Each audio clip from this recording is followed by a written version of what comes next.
আসসালামু আলাইকুম গাইস, তোমরা সবাই কেমন আছো? আর আমিও খুব ভালো আছি। এই তীব্র গরমে স্পেশালি তোমাদের জন্য নিয়ে এলাম কোনো প্রকার ক্রিম ছাড়া কিভাবে ভ্যানিলা আইসক্রিম তৈরি করতে হয়।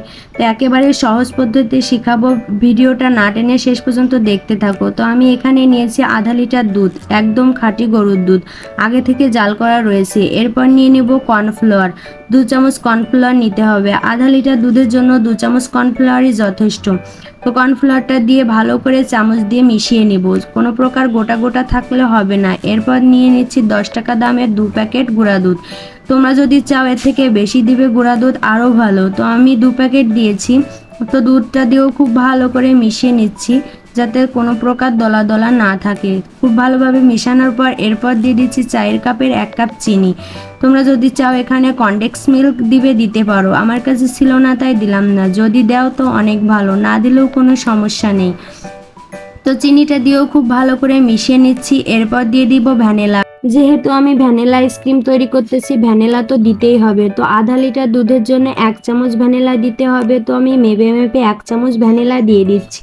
তো ভ্যানিলা দিলে অনেক সুন্দর ফ্লেভার আসে। তো ভ্যানিলাটা দিয়েও খুব ভালোভাবে মিশিয়ে নিব দুধের সাথে। তো চামচ দিয়ে মিশিয়ে এবার আমি গ্যাসের চুলাটা অন করে দেব আর অনবরত নাড়তে থাকবো। মিডিয়াম আঁচে জাল করতে হবে আর অনবরত নাড়তে হবে, না নাড়লে তল থেকে লেগে যেতে পারে আর বাজে গন্ধ বেরোতে পারে। তো খুব সাবধানতা অবলম্বন করে দুধটা জাল করতে হবে আর অনবরত একটু কষ্ট করে নাড়তে হবে। তো দেখুন আমি কিভাবে নাড়ছি, হাত পাল্টায় পাল্টায়, কারণ আমার হাতটা লেগে যাচ্ছে। তো আমি অনবরতই নেড়েছি যাতে সবাই খেয়ে অনেক প্রশংসা করে। এই প্রথমবারের মতো আমি এই ভ্যানিলা আইসক্রিম তৈরি করতেছি। কথা বলতে বলতে আমার দুধটা জাল করা শেষ। আর দেখুন কতটা ঘন হয়েছে, ঠিক এরকমেরই ঘন করতে হবে আধা লিটার দুধ। তো দেখুন আমি এবার চুলার জালটা অফ করে দুধটা ঠান্ডা করে এরকম একটা আইসক্রিমের কৌটায় ঢেলে নিব।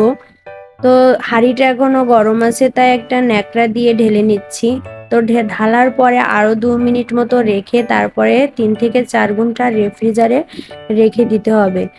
তো আমি বাটিতে ঢেলে নিচ্ছি। ঢেলে নেওয়ার পরেও তোমাদের আরেকটু দেখাচ্ছি কতটা ঘন হয়েছে, ঠিক এরকম ঘন হতে হবে। তারপর ঢাকনা দিয়ে ঢেকে রেফ্রিজারে রেখে দিচ্ছি 3 থেকে 4 ঘন্টা পর। তারপর ফিরে এলাম এবং দেখো আমার কতটা জমেছে, ঠিক এরকম ভাবে জমলেই হবে। এবার অল্প অল্প করে আমি ব্লেন্ডারে দিয়ে বিট করে নিব। আমার কাছে হ্যান্ড ব্লেন্ডার নেই তাই আমি ব্লেন্ডার দিয়েই করছি। আমি একটা আপুর ভিডিওতে দেখেছিলাম, সে বলছিল হ্যান্ড ব্লেন্ডারে না করলেও হবে, ব্লেন্ডারে করলেও হবে, তাই এই ঝুঁকিটা নিয়েছি। তো আমি দেখুন কিভাবে অল্প অল্প করে ব্লেন্ডারে করছি। এরকম একটু সময় নিয়ে করতে হবে। আমার মতো যদি আপনাদেরও হ্যান্ড ব্লেন্ডার না থাকে এভাবে ব্লেন্ডারে করতে পারেন। একটু সময় নিয়ে হলেও করলে অনেক ভালো হবে, সবার মুখে হাসি ফোটানো যাবে আর সবাই খেয়ে অনেক প্রশংসা করবে।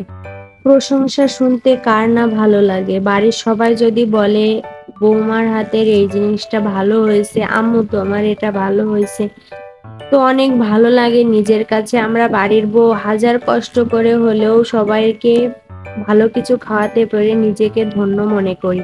আর বিশ্বাস করেন আইসক্রিমটা এত ভালো হয়েছিল যে বাজারের আইসক্রিমের থেকে কোনো অংশে কম নয়। আর বাড়িতে এরকম স্বাস্থ্যসম্মতভাবে আইসক্রিম বানিয়ে যদি বাচ্চাদেরকে খাওয়াই, সেটা বাচ্চাদের শরীরের জন্য অনেক উপকারী। আর আমরা মারা সবসময় বাচ্চাদের ভালোই চাই।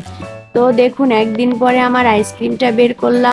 সৌন্দর্যের জন্য উপরে বাদাম ছড়িয়ে দিয়েছি এবং পরিবেশনের জন্য একটা পাত্রে রেখে দিচ্ছি। আমার ভিডিওটা যদি আপনাদের ভালো লেগে থাকে অবশ্যই লাইক, কমেন্ট এবং সাবস্ক্রাইব করতে ভুলবেন না। আর ফেসবুক থেকে দেখলে অবশ্যই শেয়ার করবেন। আল্লাহ হাফেজ।